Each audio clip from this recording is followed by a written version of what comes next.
My name's Colby Brown. I'm a landscape travel and humanitarian photographer, and I've been doing this for about 9 years. And I think it's safe to say that everyone here at Photo Plus we like gear, okay? The thing about gear is that it's only part of the story. And as a photographer, we use gear in order to capture moments around the world or around our daily lives. And what I want to talk about today is actually telling compelling stories through photography. The idea that you want to create work with intent. You want to create something compelling. So I have a lot of things to kind of go over in a short amount of time, so we'll kind of go ahead and move through this. So to start things off, I want to ask a simple question. I want to know why people are interested in photography to begin with. Why did you pick up your camera to start off with?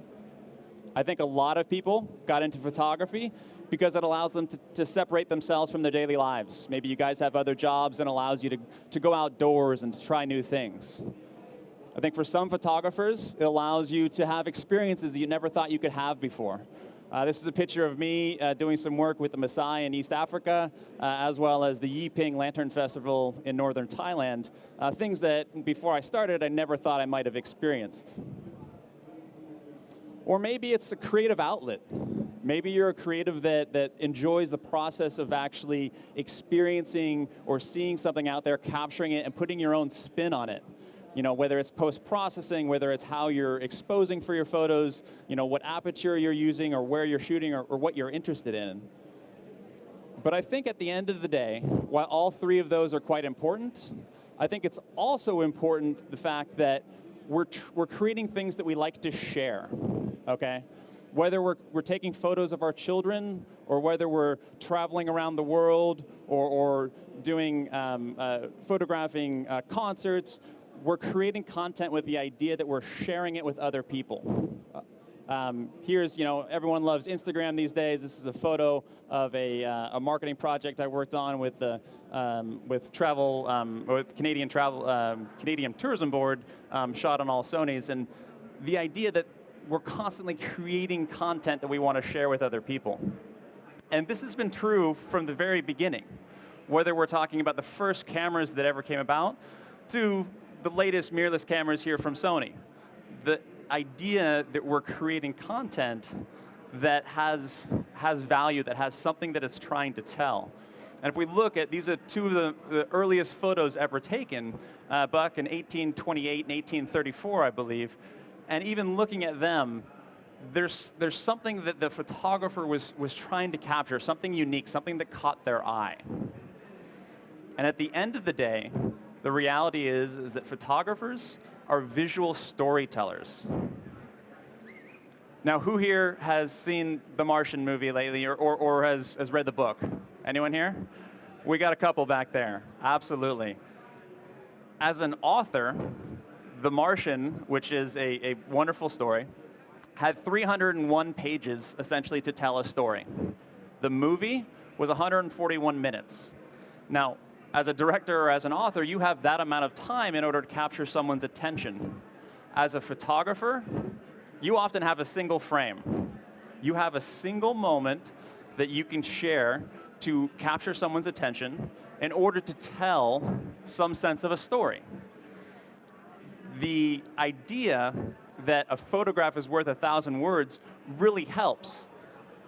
But the thing is that when it comes to photography, the difference between a snapshot when you're at an event, this is the Snow Monkey National Park in Nagano, Japan. This is a snapshot of a moment of all these people enjoying this experience, to a photograph.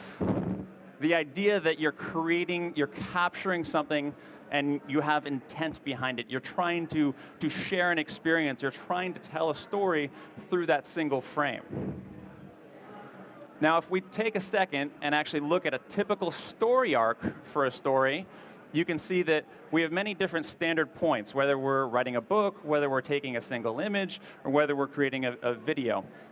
We start off with the beginning of our story, our exposition, okay? We're creating the scene, we're figuring out who the main players are. We have some rising action. Generally, there's some tension. You know, the main hero is fighting the bad guys. We have some sense of a climax, you know, a big moment that's happening. things drop off a little bit, and then we have our final resolution. And that's typically for most stories that you read out there, or most movies that you watch. The good thing about photography, for the most part, is that you really only have to concentrate on the first three. Because the idea is that you're creating a work of art, you're creating a photograph that essentially is allowing the viewer to place themselves in your image and then play out the story in their head based on their own experiences. But as a photographer, as an artist, as a creator, the idea is that you need to set the stage, and you need to figure out who your subject is. You need to do all these different elements that every author, every director has to do, but a lot of the time, you're confined to doing it in a single photograph. Like this. Or like this image of Badwater Basin in Death Valley National Park. Or this is the church in Vik, Iceland, the Northern Lights. Where I created these scenes that have a main character, they have emotion, they have setting, they have all these different elements together that when you put them together, do tell a captivating story, do have some sense of intent behind them that I wanted to project, that I wanted to portray, and then it's up to you as the viewer to kind of finish the story on your own. And so what we're going to do is we're going to talk about creating more compelling images through the idea that photographers are storytellers. So how do you tell a story in a single image? The first step is that you need to change your mindset. And what's happened with digital photography in the move from film days is that photographers are now taking for granted the fact that we can shoot thousands and thousands and thousands of images, and there's no cost to them. In the film days, it was much more of a cognitive process. You thought about what you were going to shoot. You thought about the subject matter, about your exposure, about all the different variables. And you took your time because every time you had, you processed your images, it cost you money. And now it no longer happens. And so the first thing we need to do is we need to get back into a mindset that when we're behind the camera, we're directing a story. We're trying to tell something that's captivating, that is compelling. So the first step, change our mindset. Let's go into it with more of a cognitive process to think about what we're doing before we press the shutter button. The second step in my recommendation through this is to photograph things that you're passionate about. Now, photography as a whole, it's safe to say that we're all passionate about photography, but there's so many different genres of photography out there that you can kind of dive into. So I can't speak for everyone here, but I can speak for myself. So, as it was explained, I'm a landscape photographer, as well as other variables that we'll talk about in a second, but for me, I love landscapes. I love being out in the cold. I love getting up early. I love traveling around the world capturing unique images. This photograph right here of this ice cave in Iceland was taken 2 weeks after I was already in Iceland.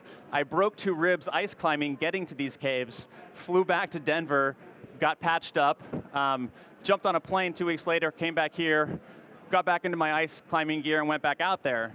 And it was because I love what I do. I wanted to get this shot. I didn't have the opportunity if I didn't have to work through that pain. Also, I think, for me, I love travel. And to me, travel is one of the reasons I got into photography to begin with. This image right here is of Banff City in Banff National Park in the Canadian Rockies. This picture is of a mountain goat above Mount Evans above Boulder, Colorado, where I live. And both these facets are things that originally inspired me to be a photographer. So I love these different aspects of it. And when it comes to humanitarian work, which I do quite a bit as well, there's a lot of challenges that go into doing things like humanitarian work in terms of being in places during response and recovery or working around the ideas of documenting dead bodies and all sorts of things. I was in Haiti shortly after the earthquake there. I was in Tacloban 4 days after the typhoon Yolanda went through. But the point is that through landscape travel and humanitarian photography, because I love what I do, I put more of myself into my work. I'm more cognizant of all the things that we already talked about, so I'm passionate about it and I care more, and because of that, it shows up in my images. The next thing I recommend is to study your environment. How many people, when you get to a new location, actually put your camera away and just like experience the moment of where you're at, get a feel for what you're about to photograph. I think a lot of photographers get very excited when they go to a new place and they're running around trying to capture every different angle and every different variable setting and all this stuff, but they don't take the time to really get to know what they're trying to shoot. So for me, a lot of the times when I go to a new location, or even when I'm teaching workshops, I have my clients first get to a place and I say, let's stop, let's slow down, let's put our camera away, and let's just experience a little bit of what it's like being here, of the waves crashing here, and this is in Lofoten Islands in Norway. Figuring out where we want to shoot, or what composition we want to go after, or what is really captivating us to photograph this to begin with. I think a lot of people don't take that time to study the environments that they're trying to shoot. We have to find our main character. The idea that we're telling a story means we still have a main character that we have to find. I think a lot of people get confused with that aspect where they don't really understand that the subject matter of a photograph or of a story could really be anything. It could be a color, it could be an emotion, it could be a person, it could be a physical place, it could be Lower Yosemite Falls or Vermilion Lakes in the Canadian Rockies. It could be an actual scene, of movement or of textures, of details. It could be an actual person, or happiness, or sadness, or despair. Or it could be, again, just the actual person rather than the emotion. But regardless, one of the first steps into taking or creating a story through our photographs is essentially through finding our main character, finding out what it is that we're trying to focus on.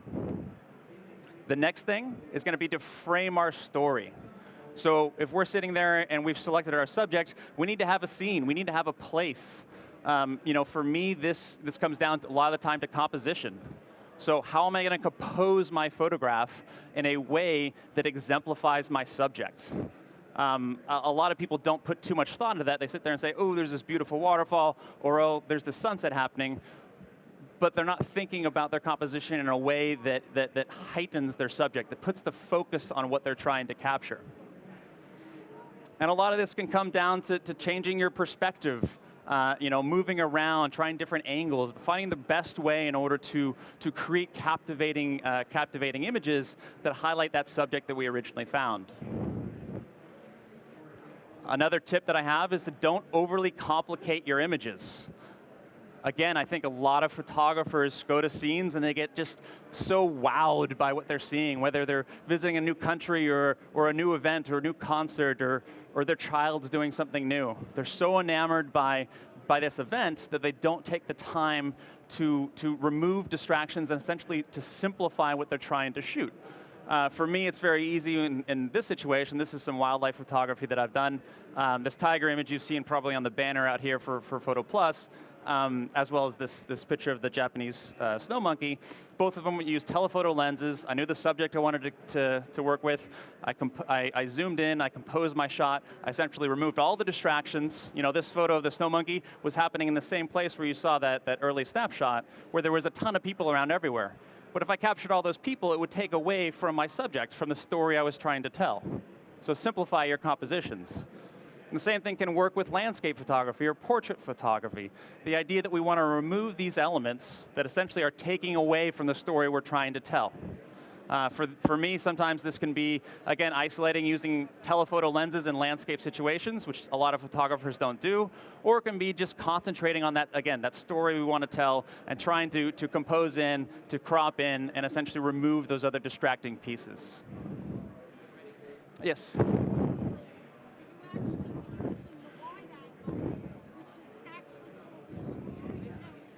Yes. For this photograph? So using a wide angle in this situation, I'm focusing on the bubbles. I'm also I'm finding my subject matter, and we'll also talk about kind of leading viewers through our image here in a second. I'm isolating the background, the mountains I wanted to focus on, how much of the clouds and everything. All these are cognitive choices going into the situation where I'm sitting there and saying, this is my subject, this is the scene I want to work with, and these are the other elements that I don't want in my photography. I mean, a lot of people don't think about photography is not always about what you include. It can be what you exclude and take out of your frame, take out of your shot. And again, using macro work, very easy in order to simplify your subjects. This is just the colored tree in my backyard in Boulder, Colorado. These are dogwoods in Yosemite National Park, using light and all sorts of other things to simplify and remove those distractions. Direct your viewer, this is what we were talking about before. So the idea that compositionally, you can use different techniques or different elements in your frame to essentially direct your viewer through essentially your canvas. So if you think of this technique in terms of an analogy, you could think of it as essentially your plot line. So you have this canvas, this space that you're working with. How do you get your viewer to make sure that he's seeing everything through it? You can use these elements, especially in like landscape photography, where you're directing the viewer to look across your entire frame. You have these leading lines that essentially allow people to look through every different aspect of the story that you're trying to tell. And when you mix that with simplifying your composition, you're removing the distractions and allowing the viewer to have a better chance at picking up on the story that you're trying to tell. Again, you can use it in portrait photography. This is a Haitian boy taken in Jacmel, Haiti, and literally have your subject allow you to also direct the viewer towards the story you're trying to tell. This is a photograph from Christmas Island, and this is essentially using these small little tiers in these little pools to essentially, again, direct the viewer throughout the entire frame, start at the bottom, work all the way to the top, and see everything that I'm trying to show you. Emotion and atmosphere are important, and these are big key elements in any storytelling. When you go to the movie theater and you're captivated by what's happening and you feel the emotion, that comes off in terms of how engaged you are with the movie or how much you love that book when you're sitting at home. The same thing should happen with photography. To me, a lot of my photography, I like to think of as emotional photography. I want people to invoke an emotion when they see the things that I'm photographing. To me, that's one of the biggest compliments when people are moved, or even if they're angered or upset or whatever it is. Some sort of emotional reaction to me is always my end goal. And to do that with photography, a lot of the times it comes down to light. And as photographers, we're chasing light constantly. We're working with light, or we're creating light using artificial light, or for me, I love using ambient light or different scenes, candlelight in Myanmar to actual northern lights in Iceland, and essentially using light or lack of light in order to create atmosphere, in order to create some sense of emotion. To me, that is one of the more compelling aspects of photography, is utilizing light in order to, again, highlight that subject matter or the composition or overall the story you're trying to tell. And again, the same thing can work with people photography. Again, this is in Haiti, and this is a photograph of a young man that was doing a lot of work essentially removing road construction and concrete, all the different buildings that drop down. I used the macro lens and essentially got right up in his face. It's midday, we're talking like 120 degrees. He has darker skin. I metered off his skin, let everything else blow out, and that allowed me to remove all these distractions that would have been here and capture very nice midtones across his face. And again, with the idea that I'm using light to invoke emotion to kind of bring people in. And from a technological standpoint, what's really interesting for me in the move to mirrorless from a digital SLR is the difference in using an electronic viewfinder to an optical viewfinder. And for a lot of photographers, that is the biggest challenge, where you're going from looking through your optical viewfinder in your digital SLR and seeing exactly what your eye sees, to using an electronic viewfinder, like found in the latest Sony mirrorless cameras, that essentially allows you to see what your camera is going to capture. So a lot of the time for me, this takes a lot of the challenge of working in extreme environments or extreme lighting situations where I know exactly what I'm going to get. To me, I love the electronic viewfinder. I love seeing what my camera is going to capture, and it just takes a couple steps out of the process that I used to have using optical viewfinders back in my digital SLR days. So let's talk about adding depth to our images.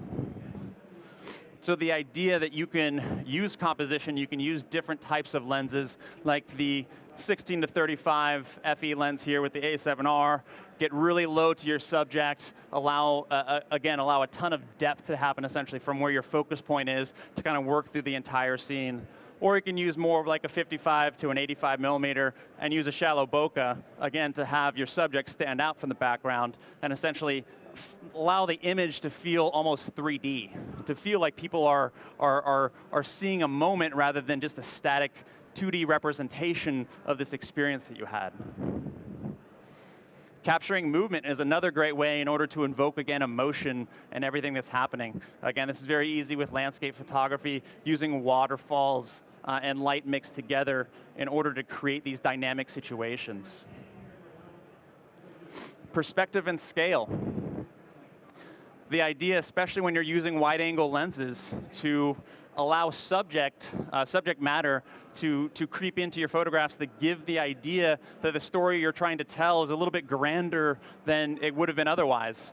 So in this situation where you have, this is actually myself, I ended up having to do a selfie because my friends had already gone down the waterfall, but essentially set up the shot, and I took a couple photographs, and I was like, oh, this is pretty cool. But if I wasn't in there, you guys would have no idea just how big the Dijandi waterfall in Iceland would be. And the same thing in this shot, which is in Skogar, Iceland, and essentially with this one little individual that's right down there. And it's hard to see, maybe on this screen standing back, but that one individual really, to me, stands out. Not only because it's red and it's a nice color contrast to the white snow, but because it adds a sense of scale. It allows me to tell a story on a grander level because everyone here has an idea that they know how big a general human being is. So by placing that person inside our shot, it allows me to bring you in, to feel like you're part of the story. Details matter. And what I mean by this is the idea that in the digital age, it's very easy for us to mostly be essentially just be sharing our images on our website, or on Facebook, or on Instagram, or we see it on our phones or our tablets. A lot of people don't cognitively think about the idea of every single photograph that we take. What if it was blown up by 4 feet by 6 feet? What if it was massive? And by thinking of that mentality that you're going to create these massive works of art, it's going to cause you to think more cognitively about details, about the exposure, about your subject matter, about all these different elements that a lot of photographers usually gloss over because, let's be honest, most of our photos look great on a 3-inch screen. But what happens when we blow it up? A lot of those imperfections, those small details that didn't matter, all of a sudden are much more apparent. And so for me, when I compose my images, or even when I'm post-processing my shots, like this image of a sundusk gecko in Hawaii, I'm going through with the idea that anything that I take is going to be blown up big. And so that allows me to pay more attention to the details. Now the eye is the window to the soul. And this is true for two things. One for people or portrait photography, and the other for wildlife. So let's start with people. When it comes to photographing people, when you see people that are often looking away, if it's a candid moment, I think it makes sense.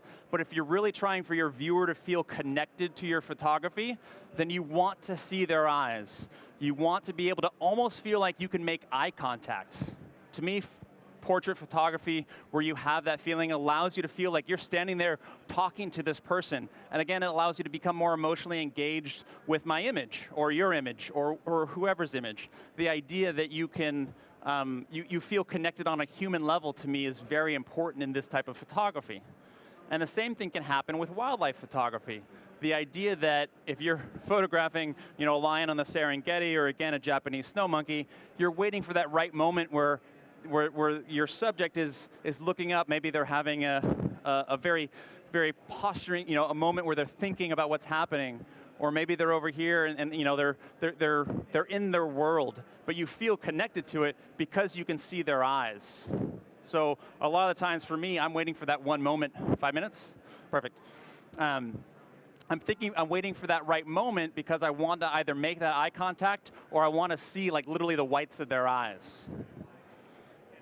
And what's interesting, again, from a mirrorless technology standpoint, and something that I don't think gets talked about a lot, especially with the new A7R2, the A7 II, the A7R2, and the A7S II, I believe, has eye autofocus. And to me, as a photographer that doesn't necessarily specialize in people or wildlife photography, but does shoot it quite a bit on occasion, is the idea that eye autofocus, how it works, is essentially when you customize one of your buttons, and when you hold that button down, it finds the eyes in your frame and turns into a continuous autofocus. And so essentially, if I put it on myself right now, it would find my eyes, and I'd be holding the button down, and as I moved across the stage, it would track my eyes to make sure that every shot that I take has the eyes in focus. And this is very important, especially if we're using portrait lenses and looking for shallow depth of field, because then all of a sudden, if the focus distance between your nose and someone's back, the side of their head, their eyes aren't going to be in focus, and again, you lose the benefits of the fact that you can have that human interaction or that connection with your viewer. So I also want to talk about developing your digital darkroom skills. And this is also important in sensors, which we'll talk about in a second. But essentially, it's the idea that not only can post-processing help you elevate your photography in order to do a lot of the things that we talked about in terms of composition, cropping in to remove distracting elements, to playing with light and emotion and texture and all sorts of fun stuff, but also essentially to pull out and recover all sorts of data. Now, these two images probably don't look great, right? Like this one is quite a bit underexposed. We can probably say it's a little bit exposed for the color of the sky. This one's just blown out. And what I did for this image of Bridalveil Falls in Yosemite is essentially I did a three-shot bracket. And because of user error, because of my own error, the first two shots were blurry because I touched the tripod, or maybe a gust of wind came by. So surprisingly, the longest exposure was the sharpest. And a lot of photographers, when you're looking at an image like this, you're saying like, there's nothing I can do, it's blown out, I'm not going to be able to recover that, it's not going to work. And depending on the sensor, how much data is recovered in a single image, to me, is huge. And that's essentially your dynamic range, which is the amount of details in the highlight, shadows, and midtones that you are preserving with your shots. And so for me, I was able to salvage both of these shots, both of these taken with the A7R, because of the dynamic range that the sensor allowed me to utilize in post-processing, even though there was mistakes made, or I had to make sacrifices, such as this image, because I wanted to expose for the sky. And then the next exposure, if you guys do bracketed images, you understand that the next exposure, maybe the waves are all crazy and they're not what you want. But then by recovering it from that single frame, I don't have to worry about water moving across different frames and then creating an HDR image that looks highly unrealistic. And so that's, again, where we talk about the sensor quality, about the dynamic range that you can use with your lenses, or with your cameras. And then there are no rules. I think a lot of photographers think that you have to do X, you have to do Y, and I know that's kind of hypocritical after talking about all the things that I'm recommending you do, but the point is that, say, the rule of thirds, which is the worst named technique in the history of photography. Like, there are no rules. You don't need to put everything at like 1/3 areas in your subject here. Like, for me, this image that I wanted to create in the highlands of Iceland, I wanted my horizon to be virtually right in the middle, which is like a big no-no, right? Like, you're not supposed to do that. But it works because of the reflection. Or when it comes to experimenting with exposure, where you're sitting there and you're using some advanced or interesting techniques. Like for this, I was zoomed in on this prayer wheel, this Buddhist prayer wheel in Kathmandu, took the shot, and then used the slow shutter speed and zoomed out as I was taking it, creating something a little bit more interesting. But the bottom line is that there are no rules for you to have to kind of go into photography to begin with. And that's actually everything that I have to talk about. Do we have a minute or two for questions? Or yeah, sure. Anyone have any questions? Yes. You want to? What was that? Yes, the A7, the A7S, the A7R, the A7R2, like all of them have different bracketing settings. Now, the The difference is with the newer models, the A7 II, the A7R2, the A7S2, is that you have slightly more robust bracketing options, mainly in the sense of both how many brackets you can go in terms of the exposure, plus or minus exposure, and the number of exposures, as well as the ability to essentially set your shutter delay at the same time as doing a bracket before you had to use a wireless remote. But your A7S does have bracketing. If you have it here after the show, I can show you how to do it. Yes. It's true, of all your images, a picture is worth 1,000 words, but when you're forming them, do you have a sentence or paragraph in your mind of what each image is about? Absolutely. That's a great question. And I think for me, going into any scene, number one, I only photograph things that captivate me too. Like more often than not, I'm not a photographer that shoots 100,000 images a year. To me, that's just not my style. I'm going to go through all the different travels, all the different trips I go on, and I'm only going to photograph those things that captivate me. And because of that, because I'm selective, when I go into a scene, I generally have a storyboard version when I see something that captivates me of how I want to capture it and how I want to edit it, to be honest. And to me, that comes down to your creative vision, the idea that you are coming into a scene or you're photographing something and you're seeing it from inception all the way through to a final product, if you want to call it that, or a final image. And that involves all those different steps. All the things we talked about happens in my head now, where I'm not talking out loud, being like, should I do this or should I do that? In my head, I already have a few starting points, the exposure levels I want to get to, the type of shot, how dark, what type of emotion I'm trying to capture, where I'm going to try to envision editing it, because all those things matter in the initial steps of what I'm trying to create. And so that helps me get along the way, and it took a couple years to figure out my own creative vision, but I think it's very important to go into these scenes not just winging it, but go into it with an idea of the story that you want to tell.